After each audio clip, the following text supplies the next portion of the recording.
Well, hi, I'm Jack Rasmussen, Director and Curator of the American University Museum at the Katzen Art Center in Washington, D.C. As the museum was forced to move into this virtual space, it has become clear to me how every exhibition we present is the result of the efforts of literally hundreds of collaborators who enable the Alper Initiative for Washington Art and the American University Museum to perform its mission. There are members of our museum team who carry out crucial registrarial duties, prepare public relations and publications materials, perform visitor, financial, administrative, curatorial, and fundraising services. They are supported in turn by our graduate fellows, volunteer docents, and the students, faculty, staff, university board members, donors, and the larger surrounding community and art world. I miss seeing you every day, hunkered down in my basement as I am.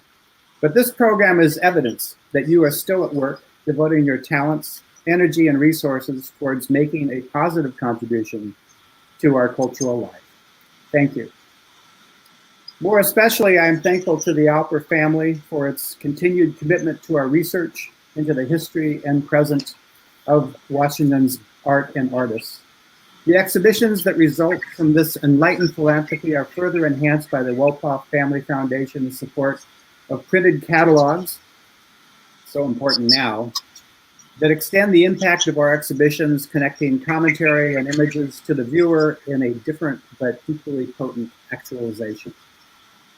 Before we begin our talk, allow me to direct you to our website, and particularly to our AU Museum at Home series, which brings you all the content of our exhibitions that have been physically put on hold. And please note the online chat box on the screen you are watching now. Please put your questions in the chat box or in the Q&A section below. We will try to get to them by the end of the program and hope to engage you in conversation. As the exhibition does not now physically exist, I am reminded how appropriate John Anderson's title is for his outstanding curatorial effort, Yuri Schwebler, A Spiritual Plane. This is the second major exhibition John has curated for us. The first, Making a Scene, the Jefferson Place Gallery, was also exhaustively researched and tackled a topic of great importance for the course of art in the Washington region. Twice now, John, you have devoted literally years of your life to most significant but almost forgotten topics in Washington history. Could you start by telling us how you became interested in tackling Yuri Schwebler?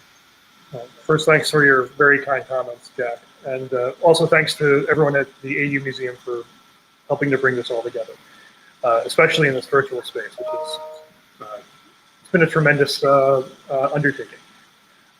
So I first saw Yuri's work around 2007. I saw this very oddly shaped box that was sort of like an upside down T, and it was bisected by a ruler, and it had a plumb bob hanging down the middle, so it was really spare.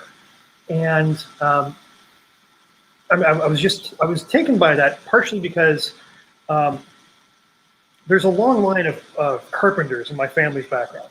My grandfather was a house painter, and so he hung a lot of drywall. He built his own house, built a barn in his backyard, and it was a family trade. And in the part of Iowa where he grew up, he was from a family of undertakers. So they did undertaking, and they did carpentry, and they did painting, because when you don't have a body to bury, you got to do something. And so they built the coffins, and they would build, whatever else they needed to for other people. He didn't do undertaking, my grandfather. Anyway, so there was this personal connection I had to it, and I'd also worked as a carpenter's assistant, and so it spoke to me on that level. And then when I learned he had changed the Washington Monument into a sundial, I thought, well, how do these things connect? It makes no sense to me. But that was, put that on the back burner. And when I was researching the Jefferson Place, I discovered that he had an exhibition at the Jefferson Place. And so while doing the museum show for AU, I was also working with Robert Bettman at Day 8 to put together sort of a comprehensive webpage for the Jefferson Place to also take care of the years after the exhibition. And so I thought I would learn more about Nesta Dorrance through Yuri's archive.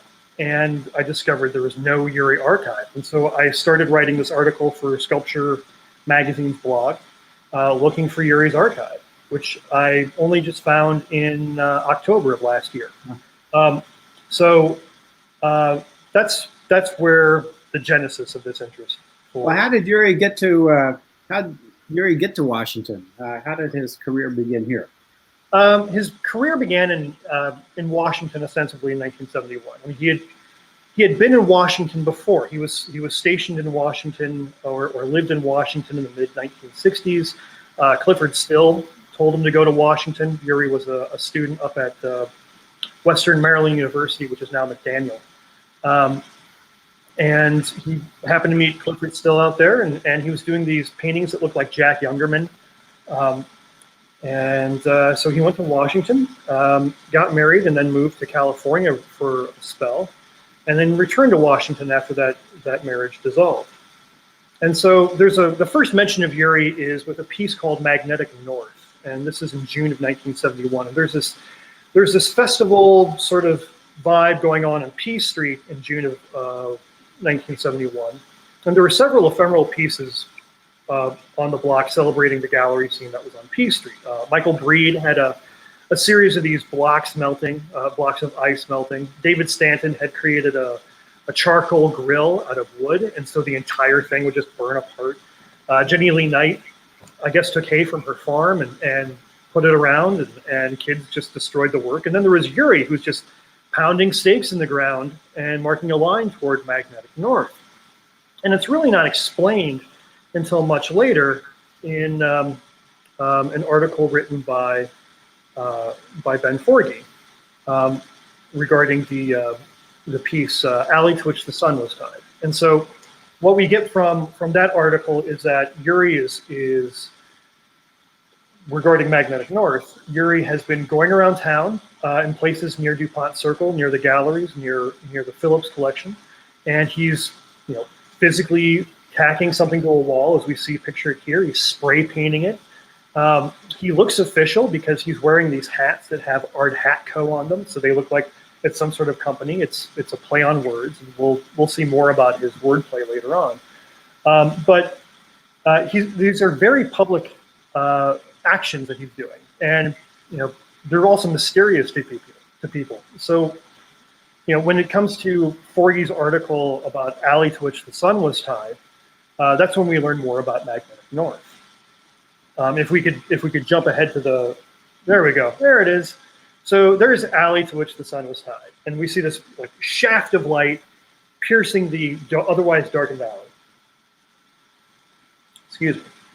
And so Forgey's article is basically talking about the cycles that Yuri is engaging within both Magnetic North and Alley to Which the Sun Was Tied.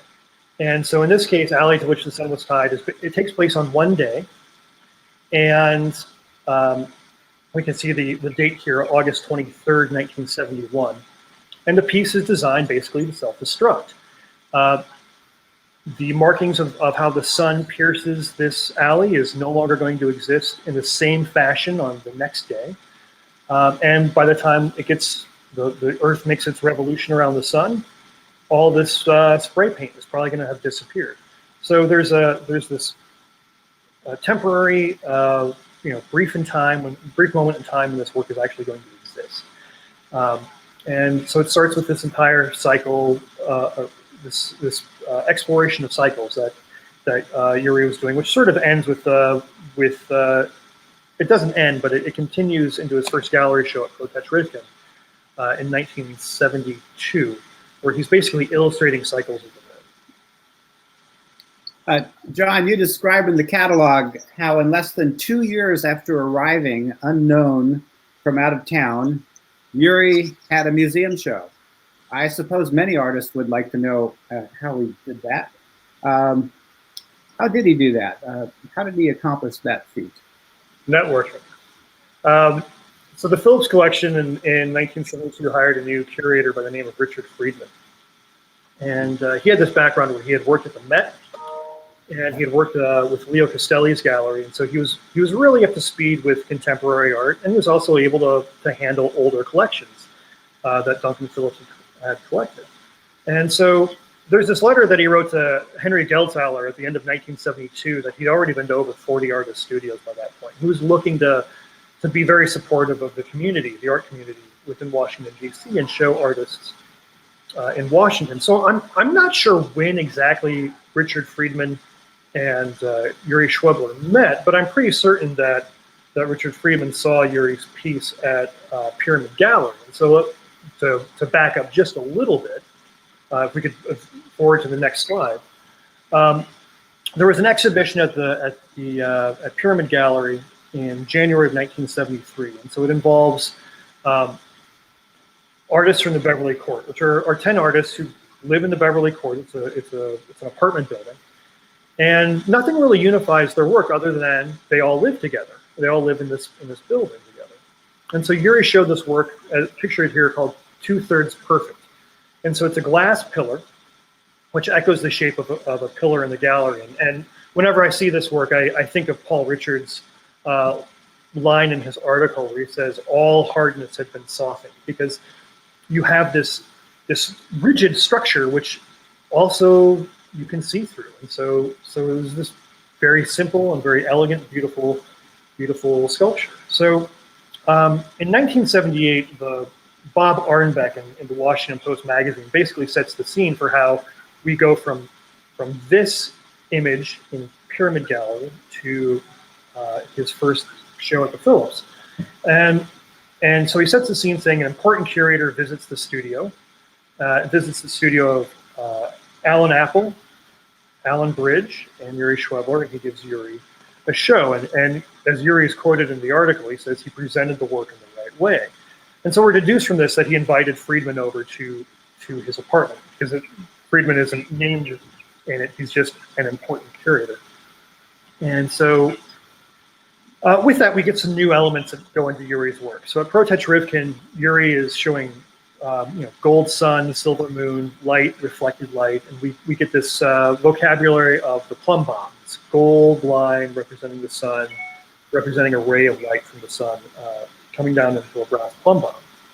And so these repeat here, as we can see in the slide, sort of in the middle of the chevron of glass, we have that plumb bomb. But what's new here is this importance of numbers.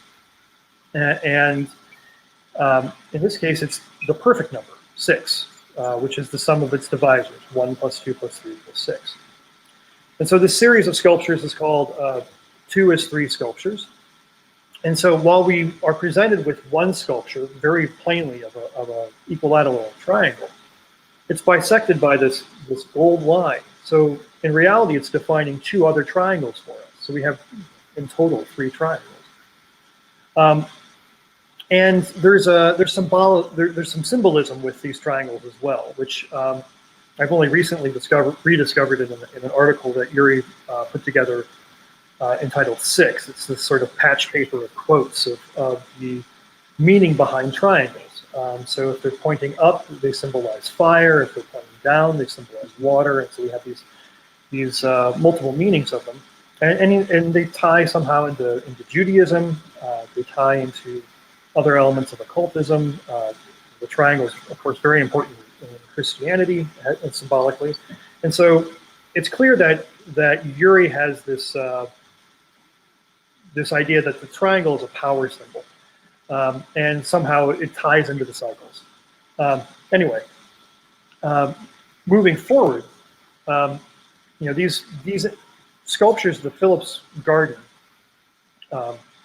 were so arresting to people that they eventually go into the front yards of some collectors in town, Frederick Kellogg and William Tuning, as well as Barbara Fiedler. And so here we have an image of Fred Kellogg's sculpture that he commissioned. And so because they were worried that glass would probably be too fragile from the front yards, not maybe because of the elements, but also because you never know what the public's going to do, they changed it to, in this case, slate in Fred Kellogg's yard. And so the irony here is that it's been breaking down over time. But the significance of numbers would also resurface in Yuri's later work. So here we have an image of Art Park, which was originally titled Sticks and Stones, but it was conceived around the same time as the triangles in the Phillips Garden, 1972. And numerology appears again. 12 is supposed to signify a number of completion, and so it's twice a perfect number, I guess. And geometrically, if we were to look from above, it's a bunch of triangles. So then Yuri had a major installation at the Corcoran, right? How did that come about? I mean, that's a major installation. It's a story told twice now. It's networking once again. 1972, Vincent Melzack punches Gene Barrow in the nose. Melzack was appointed by the Corcoran to try to get them from being underwater. Barrow was the director of the museum. And with that little scuffle, they both got fired, and so Roy Slade became the director. And Roy Slade has his background in 19th century art, which is perfect for the Corcoran because it's a huge 19th century art collection. But there was also this move by the board to try to distance itself from contemporary artists, which was something that became very apparent, the support of contemporary artists by Walter Hopps once he was absorbed into the Corcoran after the dissolution of Washington Gallery of Modern Art. So some artists revolted. They didn't want to show at the Corcoran anymore because here was this 19th centuryist who was probably going to do the board's bidding and not support local artists. Rockne Krebs, the guy who was best known for making laser installations in Washington, D.C., he was writing letters in protest. And so Roy Slade really needed artists to be in his corner, and Yuri Schwebler, again, as documented by Bob Arnbeck, approached him and said, I'll do something no one else has done. So just like no one had shown anything in the Phillips Garden before, no one had shown anything using both sides of the atrium, allegedly. And so that was the primary idea. We'll use both sides of the atrium, and it was supposed to happen in November 1973, but it got pushed back for some reason. So he was going to use the architecture of the space. And if we look really closely at the floor there, we see that there's a little square with an X through it. And these lines on the floor are essentially for Yuri's pyramids, defining what the base of the pyramid is going to look like. And so on one side, he has these 3 large pyramids. On the other side, he has 8 smaller cast aluminum pyramids the size of that little tiny square. And the proportions are developed to be the size in proportion or scale to the Great Pyramid of Giza. And so while he's doing the cast aluminum small pyramids, these larger pyramids, he wanted to make out of brick. And they realized that the 32,000 odd pounds of brick that would eventually go into the atrium would collapse the floor. And so there's this big rush a week before the show was to open to correct that. And so we got some help from Alan Bridge, who figured things out. And there were 3 volunteers, and there was a huge media blitz. And it finished the night of the opening. And when I talked with Roy Slade about this a few years back, he mentioned that Yuri went so far as to entomb his chair inside one of those 3 big pyramids, which cracked me up to no end. So these pyramids were part of a larger idea. Yuri wanted to put a big pyramid on the National Mall. And I'm not exactly certain why that was the case. It might be because there was an obelisk in the National Mall, and an obelisk is an Egyptian symbol. So it only makes sense to put a pyramid next to it. If we could advance a slide, please. One more slide. So he was gonna, with his plan, the Great Pyramid Transplant, he was going to use a silver balloon filled with helium and raise these golden cables on the National Mall. And it was going to metaphysically transplant the Pyramid of Giza to the National Mall. I don't know if these plans were ever submitted. He did, of course, at that time have the Washington Monument at Sundial still in planning. But if we could advance the slide, please. The closest these came to actually being realized is this series of postcards that were exhibited at the Jefferson Place. in the spring of 1974. And so you can see the pyramid adjacent to various landmarks as depicted in these postcards. It's kind of like I don't know, views of Mount Fuji by Hokusai. And so if we look closely, we can see an illustration of the right-hand corner of the Kennedy Center of the pyramid, and then another of a silver balloon raising those golden robes. And so the series was called Monument as Object. And here again, we have another play on words, playing on Klaus Oldenburg's object as monument. And Yuri, I think, is he's fairly consistent with humorous wordplay in his art pieces. So the Washington Monument is another example in the series of object as monument. And I haven't found any evidence of anything else in that series.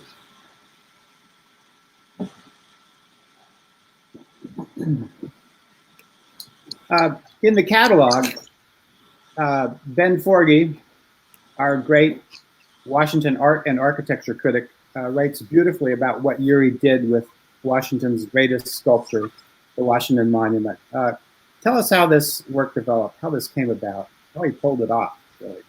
Well, so the monument happened in 1974 in February, just after that Corcoran show. There was a decent enough snowfall, and so Yuri was able to rail lines from the Washington Monument with the help of some Park Service people and a couple friends. But the plan was first submitted in 1972. Sometime in the spring, he submitted it. And the idea was that sometime in the winter of 1972, 1973, there would be enough snow for him to rail the lines from the base of the Washington Monument. That, of course, didn't happen. But as Yuri told the CBS Evening News, there was one day when he was looking at the Washington Monument and he thought, well, where's its shadow? In his defense, he thought, the thing is so large, you just never see the shadow, you just see it. And so he looked, he found the shadow, and he followed it. And he saw how quickly it moved across the landscape. And so he said, while looking at it, it was like watching the earth move. And so essentially he's playing with tools at this time, and I think he realizes that the Washington Monument can also be turned into a tool. It can be turned into a tool of telling time. And so I think this project for the Washington Monument at Sundial seemed to evolve from the same time when he was making Alley to Which the Sun was Alley to Which the Sun was tied. It's a celestial event, and the interaction of light or shadow on the earth. But it's also at the same time as he's doing all these other tool pieces too. So like here we have an example of pencil piece number 1. This is not a drawing tool, which is a clear homage to Duchamp. And it's this idea that Yuri is making anything into an artwork, kind of like Piero Manzoni autographing people's arms and turning that body part into an artwork, or turning the human being into an artwork. And he's doing this with other things. So like drawing table drawings, as we see on the screen now, which again wordplay enters in there. He's negating the functions of his tools. It's this little bit of alchemy he's playing, where the tools are now becoming artworks. And so, like, if you sharpen that pencil, it's a tool. You can no longer use. It's no longer an artwork. And if you draw on this tabletop, which has a drawing of that very same table on top of it, you're going to end up destroying what's a very beautiful technical drawing. And so, there's this play with words. He's dealing with other puns as well. Like he wanted to do a skywriting piece called High Art High, which would eventually evaporate. It's just these really interesting, funny plays with words, and then at the same time with tinkering with tools. So at the same time, he's negating tools. He's transforming monuments into objects. He's also finding magnetic north, and he's painting an alley. And it's at the same time he's playing with plumb bobs and glass and levels. And all these ideas are churning about in 1971 and 1972. You could say it's a really manic period for him. And so by luck and happenstance, over the next couple of years, he just puts these pieces out there bit by bit over the course of 3 or 4 years. Well, you write about in the catalog how Yuri was in a sort of a fallow period in his artistic output following the Washington Monument. Yeah, yeah. Then you go on to write about Walter Hobson's influence. Can you expand on what Walter's role was in this during that period? Yeah, I think Walter's hiding in the background of Yuri's entire career, pretty much. Like the show at Protest Rivkin in 1972, for example, only came about because I guess Max Protest and Harold Rivkin were having some issues in Washington at the point, and Hopps suggested, well, why don't you show someone local, because they were only showing New York artists, and so by happenstance they find Yuri. I don't think they were told to show Yuri necessarily, but there's that little moment. And then Yuri's last exhibition in Washington in 1982 is a group show at the WPA. Walter curates that. So after the Washington Monument at Sundial, there's sort of a quiet period where Yuri's not making big headlines anymore. He's mentioned in this sort of upper echelon of DC artists with Sam Gilliam or Gene Davis or Rocky Krebs, but there's not a big piece that emerges from it for a couple of years. So at this time, he's teamed up with both Walter and William Tuning, and they've founded the gallery Fraser Stable Gallery. And so, as William told me, he was helping hang shows. I think he was traveling with Walter periodically. I've been told that they went to the American Southwest at one point. I know he went to Cadillac Ranch. At one point, Walter sends him to L.A. to be a stand-in. Something that was omitted from the catalog, but there was this event in L.A. Where Walter was going to be honored, and so instead of going himself, he just sent Yuri to pretend to be Walter Hopps. It was like pulling out of a page of Andy Warhol. Or Bruce Conner. Yeah, exactly. There was a Rauschenberg show going on at the National Collection of Fine Arts that Walter was curating, and so there is an issue about the work Minutia, which Merce Cunningham had in his dance area for a number of years, thinking that he owned the piece, and Rauschenberg's stance was, no, I just let him borrow it. So they had to make a replica of it so that Cunningham could dance around it. And so Michael Hunter and Carolyn Huber and Rauschenberg, Yuri were in charge of doing that. So there were these little tasks that I think that Walter gave Yuri to do, and amongst them was what we see on the screen here, a piece called Bridge, alternatively known as Chico's Bridge. And so that was supposed to be an installation inside the National Collection of Fine Arts on the 3rd floor. And we can see the triangles again. We can see the hint of plumb bobs. This is a maquette of the image that Yuri proposed. It never got installed. There was staff at the National Collection of Fine Arts who looked at that and thought, "There's no way I'm walking underneath that. It wasn't fell." So that piece never happened. But other pieces that did were again this piece at Art Park. I think Walter Hopps helped Yuri find opportunities to get him outside of Washington. So by this point, 1976, when Yuri's showing at Art Park is only a couple years old. It would only have like a 10 or 11 year lifespan, and the art world's small enough that I'm pretty certain Walter Hopps knew who was in charge of it. Certainly, he would have known Robert Smithson, who the park was dedicated to. So I think Hopps probably told Yuri to apply. And then he put a word in saying, check out this guy. So like not giving him the show, but pushing him in the right direction, getting him out there, and letting other people consider his work. And I think the same thing would be true for what happened in Paris in 1977. So Walter was one of the nominators for young artists to exhibit at the Paris Biennial. but it wasn't necessarily a sure thing. There's a note from Nina Felshen to Yuri. She was the commissioner of the biennial, and she's encouraging Yuri to get good slides in and to send news clippings and to get good drawings of what he's going to propose. Because, just because he's in it doesn't mean he's in it. And so I'm going to speculate here. I think Walter was also instrumental in getting Yuri to get his house in order. There's this document that Yuri writes around 1975, September of 1975, was an attempt to put my work in chronological order. And I found this document which takes a look at what he was doing in California in the late 1960s and what he was doing basically in his front lawn in Virginia in 1971.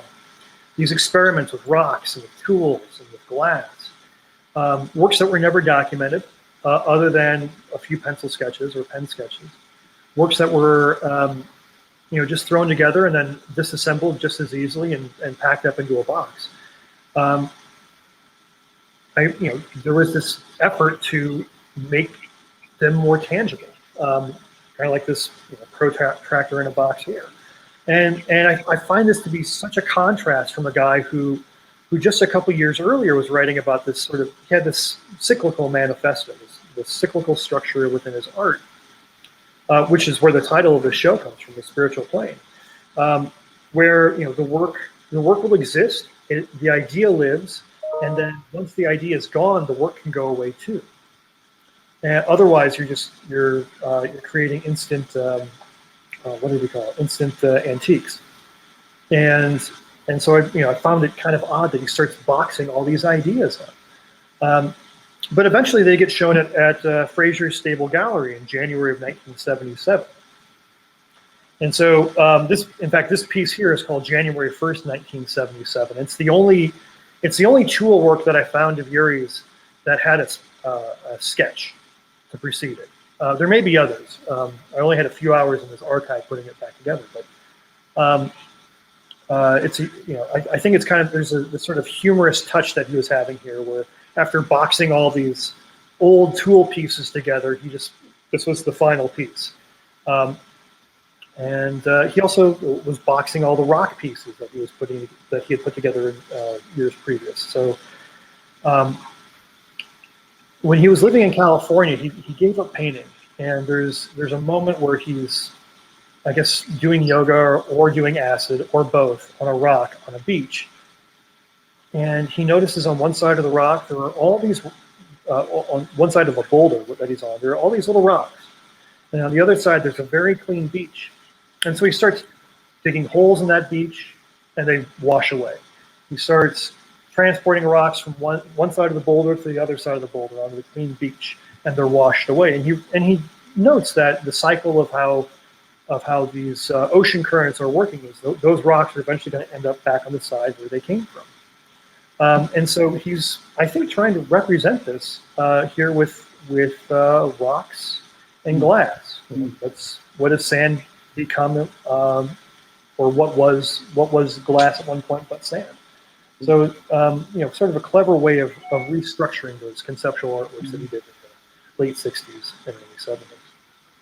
So around this time, after this period, but in our chronology, Yuri winds up with a show in New York. How did he accomplish that? I mean, it's not so easy for a Washington-based artist to get a show in New York. No, again, networking. Don't tell me networking. Yeah. Oh, okay. So this is not a Walter venture here. This is where Richard Koshelak comes into play. Koshelak was he was at the NEA in the around the same time that Yuri did the sundial, or at least proposed the sundial. And I found in the archive there was this letter from 1975 that Koshelak had received from the University of Minnesota, his alma mater, looking for a sculpture professor. And so he forwards that to Yuri, which is, I found a little odd because he was down in Dallas at the time. Koshelak was the director of the Fort Worth Museum. And so between 1977 and 79, at least one side of the conversation is in Yuri's archives. There are these notes that are coming from the Hudson River Museum of wanting Yuri into a show or wanting to include Yuri's work in a show. And so it's pretty clear by 1979, at least in the archive, Yuri's going to have this show at the Hudson River Museum. And so I'm speculating here that one possible influence for what he was eventually going to make was stuff that he was seeing while he was in Paris, both in 1977 and again at a residency at the Centre Pompidou, which was a Walter joint there. I have a feeling that at some point he got to see the studios of Rodin and Monet. And while he had been thinking about studios for a number of years, according to an interview that he did with Lee Fleming in 1980, I think it started gelling for him later on when he was in Paris. So the idea behind these studios that he's creating is, he's the tableaus are the materials of the studio. So the previous piece was Giacometti's table, and how Giacometti would work on one side of the table doing sculpture and another side of the table doing painting. This here, Orange Front Studio, pictured here, is that's Yuri's studio. There was he had an assistant who came in one day and helped him move some things around at the Fine Art Museum, Long Island, and his name's Joel. And Joel looked around and saw these beer cans and thought, well, are these going to be part of an installation too? And well, Yuri hadn't considered it yet, but he turned it into this sort of New York City skyline, as you can see on the wall. And so these other works came about just like looking at these artists that he admired, Brancusi and Calder and David Smith. And so those become these tableaus, the materials of the studio. And Yuri incorporated some older works, his drawing table drawing. He had another piece called Range Pull, which is this big range pull bisecting a shadow box. And so those are going to be structures of the studio. And then there's this other thing called Tools of the Studio, which first made an appearance in Washington, D.C. at Diane Brown's gallery in 1980. And so here we've got the scale of man. We'll see the scale of horse in a moment, and there's also the scale of the head. And there's a clear relationship to the Renaissance with these, but to sculpture studios writ large, for the last 400, 500 years by this point. And it's the tools that artists are using, sculptors specifically are using to scale up whatever it is that they're working on in the sculpture studio, because you can only work so big. And there's a really, really delicate drawing in the background on the wall of the horse, which is really reminiscent of Leonardo's horse. I don't know.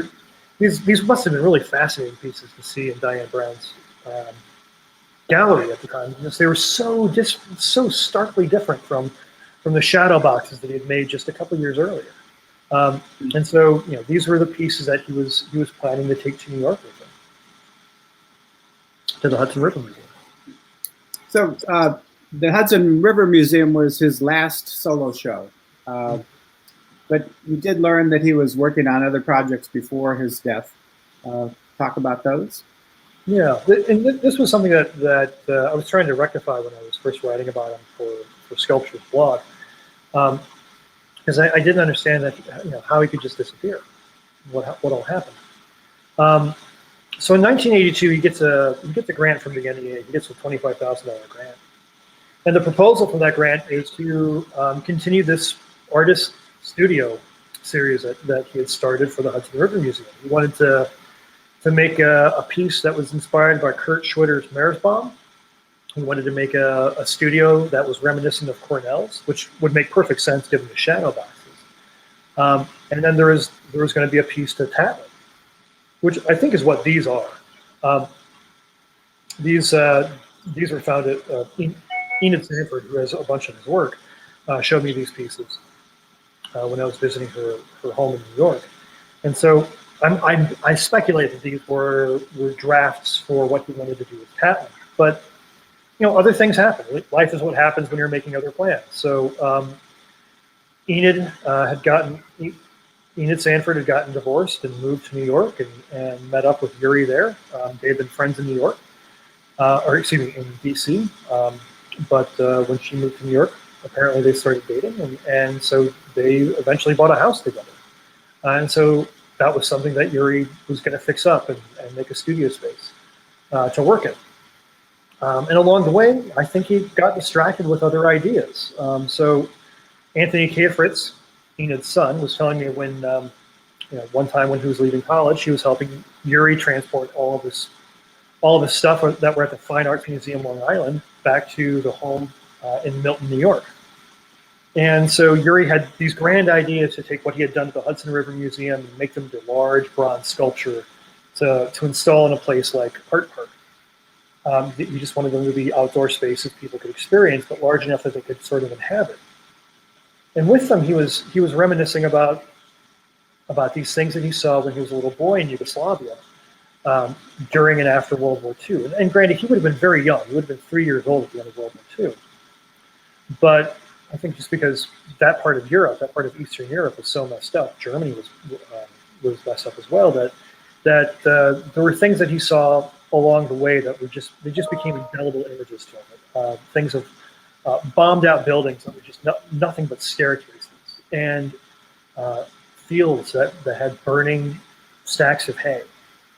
And so these burning stacks of hay became something that he wanted to create out of little strands of brass that would be bundled up into big hay bales or haystacks, which would then have a butane torch sticking out of them. So I think he got distracted with this idea. Of course, these works were never created; they were never completed. But we are left with these really beautiful drawings of haystacks, and there were numbers of haystack drawings. And this one happens to be my favorite, but 7 or 8 haystack drawings, which I didn't even know that Yuri was skilled as a drawer, a draftsman like that. But looking through some of the other works, there were these other really elegant drawings that he had that they got brief mention in Washington Press. So here we have an Unrealized Sculpture. It was done in 1979. He was part of he had a drawing show at Pyramid in 1979, and he had a number of drawing shows in Washington, D.C. There was one at the Corcoran in 1975 or 76. Those drawings are currently in their collection at the AU Museum. There was a drawing show at the WPA, which I'm sure you saw when you were there in 1975. So he had this really good gift and knack for drawing, just really elegant, beautiful drawings. Losing track here. So it was after this that I think he had to find his way back. After getting thrown off course with from the NEA project, after realizing he couldn't realize this burning hayfield, he went back to tools. And so there were these drawings of carpenter squares that he had ordered and created interesting geometries from. I think, again, we're going back to the importance of numbers. And eventually he would make these into sculptures. There are existing sculptures. The images for them weren't good enough for slides. And then eventually he made these shovel pieces in 1989, which kind of look like they look like warriors, or they look like African masks to some extent. But I think he was trying to refine his cycle. And so by returning to tools was a way to try to get back into the cycle of creativity and get more work done. But what he also realized, which I found in a letter in 1983, is he felt really isolated where he was in New York. He wasn't connected to an art scene in Manhattan, and he was no longer in DC, of course. And all of his good connections from DC had moved on. So he was really grappling for a number of years, trying to get back into doing work. And what I think many people suspected but didn't know, he wasn't clinically diagnosed in the 1970s, is he was dealing with depression throughout his life. And the idea of cycles in his work, I think, also speaks to this. Looking at those pieces at the Phillips Garden, they point up, he's got highs. They point down, he's got lows. And he's never level. He's always got highs. He's always got lows. I mean, I don't think he just suffered from depression. I think he was manic depressive. And so he had great moments of energy, and then he had periods where he wasn't doing much. And so I think that's also where the importance of the level comes in. It's like he wants to find level. The importance of the plumb bob is he wants to be firmly grounded. And eventually depression would take over. John, we have some questions. Maybe it's a good time to introduce them. Do you think Hopp's work on Duchamp might have influenced his support and interest in Yuri Schwebler? Well, that's an interesting angle.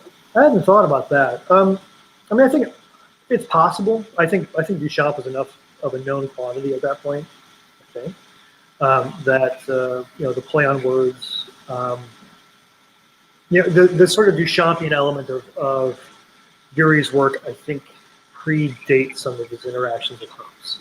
So that's a hard one for me to say yes or no to. It's possible, but I can't connect those dots. Can you talk a little bit about your detective work, tracking down the papers and objects? And I know you had quite a task. Oh, goodness. In this show. So it starts with looking at what available records I could find. Looking through back archives of the Washington Post and the Washington Star. They gave me breadcrumbs in terms of where he was showing. And then it was a matter of trying to find who was alive. And then it was a matter of being creepy on the internet and trying to find phone numbers or asking people for contact information. And then one person begets another person. So, oh, you should talk to so and so. Here's her number, or here's so and so's email. I'll give that to you. And I was addicted to this as a process. So even after I finished writing that article, I thought, there's a show here. When I was eventually able to communicate with Enid, she said she had a whole bunch of drawings, and so I was curious to see them. So in 2018, when I was awarded an artist writers workshop through the Warhol Foundation and Creative Capital. My mentor, Charles Desmarais, had a party in New York, and I went to that. But while I was there, I visited Enid and spent several hours just combing through these just beautiful drawings that she had kept of Yuri's. And at some point, knowing that she had a son, I was like, well, does Anthony have anything? And so connected with him and learned that he had Giacometti's table, and he had a shipping container filled with stuff from the Hudson River Museum. And lo and behold, when I visited it in October, that's when I found the archive.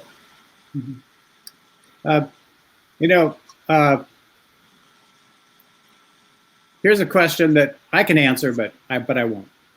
Are you frozen? Am I? Am I frozen? You're not frozen. Anyway, I'll ask it, and maybe you can get. Tell us about the sculptures that you were going to bring to the American University Museum. I can say one thing, that it was an immensely complicated. Oh, you're frozen now. Am I frozen? Uh-oh. We've lost Jack. I don't know if we've lost me. Okay.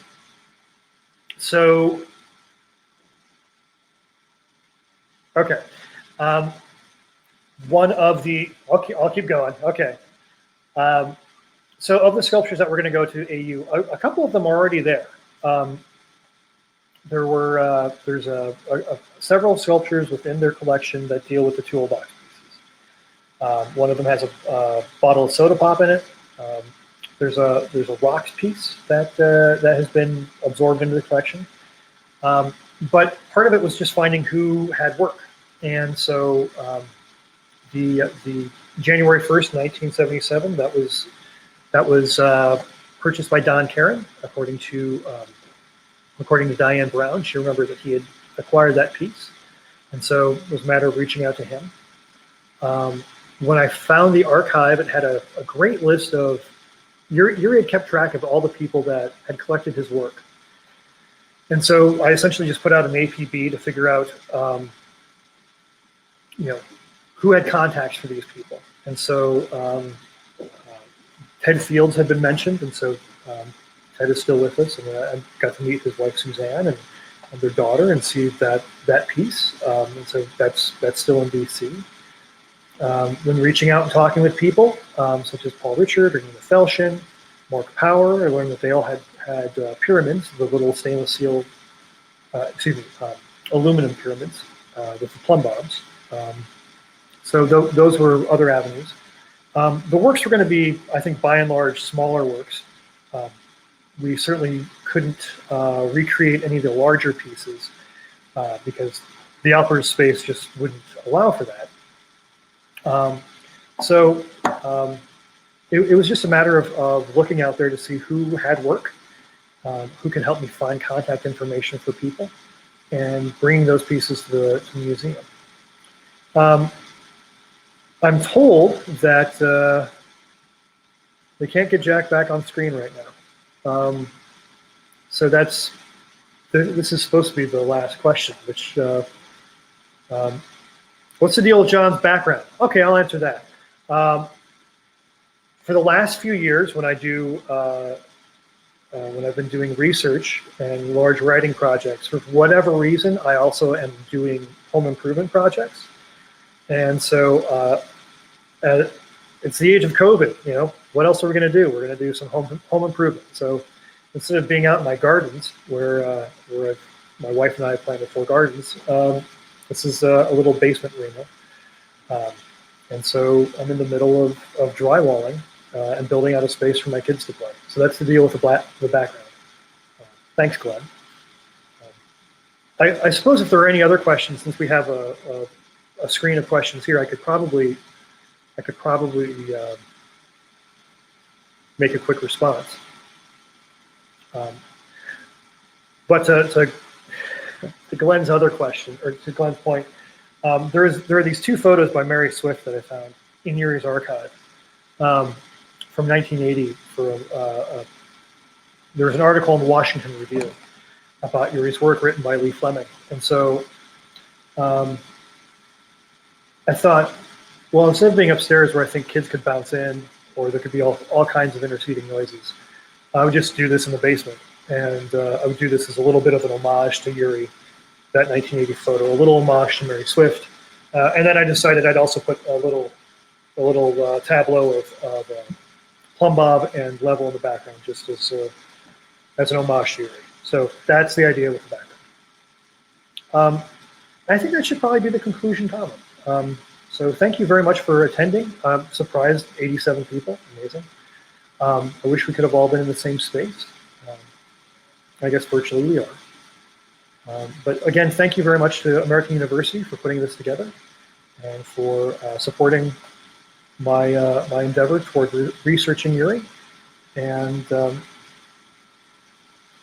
for putting this event together too. And thank you very much for comments and for the questions. And I guess, will this be archived? I think it will be archived, Alberto. Yes.